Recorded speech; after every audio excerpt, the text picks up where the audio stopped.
Good morning. This is your 3x3, your top 3 energy stories for the first week of January.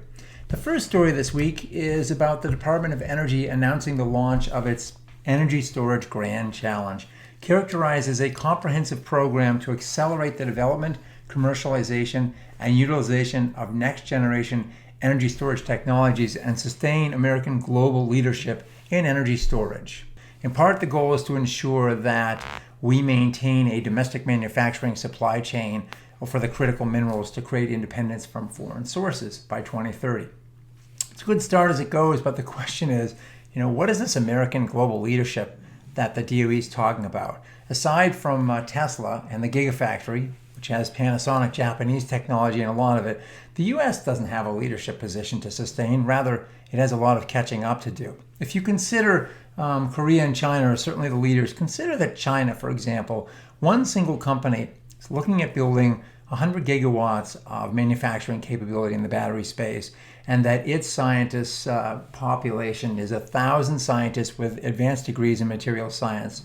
Or another factoid, the battery chemistry, that cobalt-dependent nickel-manganese-cobalt technology, China in less than a year has shifted from a ratio of 1 to 1 to 1, that is 1 nickel, 1 manganese, 1 cobalt, to 8 to 1 to 1, 8 nickel, 1 manganese, 1 cobalt. 18% of its domestic EV industry now enjoys that new chemistry, and that happened within 9 months from January of September of last year. So, it's a good start, what the DOE is planning to do, but really, if you're going to plant those seeds, you have to create fertile policy for those to germinate and grow. And we do not by any means have a sustained, integrated policy for either renewables or storage at this point. You compare that to China, where their 5-year plan, which ends in 2020, essentially has $360 billion designated to foster and promote renewable industries so that they can maintain a global leadership position in the space. So, a one-off here and a one-off there by no means gets us to this American global leadership thing. We need to rethink this entire strategy.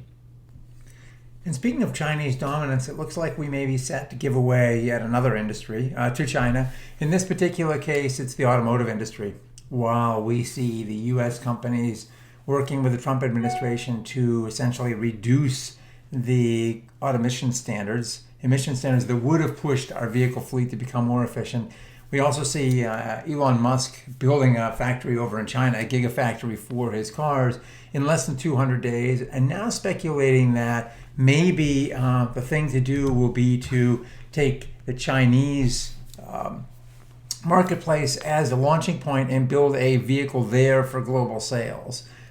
This guy, Musk, has never thought inside the box. In fact, he doesn't recognize there is a box. He recently said, I think China has some of the best art in the world, and I think it's something that would be appreciated on a worldwide basis. Huh? What does that mean? But he also said, I think it should be done, and we're going to do it, referencing that art and saying, we want to build something that has Chinese design into it. So here's Musk, who's clearly the leader in this new electromobility space, putting a flag out and saying, planting that flag and saying, we're going to build these things in China for a global market, not from the US, but from China. And meanwhile, in this country, we now see his market cap for Tesla dominating and exceeding the combined market cap of Ford and GM. Yeah, and finally, the last story comes out of Denmark and it raises the question, how far can we go with these renewables anyway? So basically, the news out of Denmark and EnergyNet last week was that in 2019, the Danish national transmission operator EnergyNet announced that Denmark's grid was supplied by 50% renewables. 47% of that was wind. Now, it helps to have transmission links. Denmark's got transmission to the north and the south, and it's building out 1,400 megawatt, 400 kV Viking link to the UK, and also upgrading a 1,500, 1,728 megawatt transmission link to the south to Germany. They're going to increase that up to 2,500 megs. Obviously, the more interconnection you have, the easier it is to integrate renewables and intermittency into the system.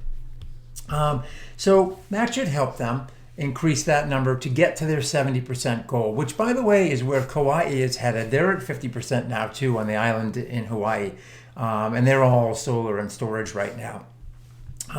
We've seen progress in other grids. Spain and the UK posted new records this year. Germany did pretty well. The lessons here are simple. We can do more than we thought that we could. And as the technology continues to get better and more cost effective, we can do continually better. The real limitations right now are the imagination and political will, and Denmark's proved that. As EnergyNet put it in its press release, once we thought that the green power system could handle the maximum of 5% of the power being produced when the wind blew and the sun was shining. Fortunately, we've become smarter.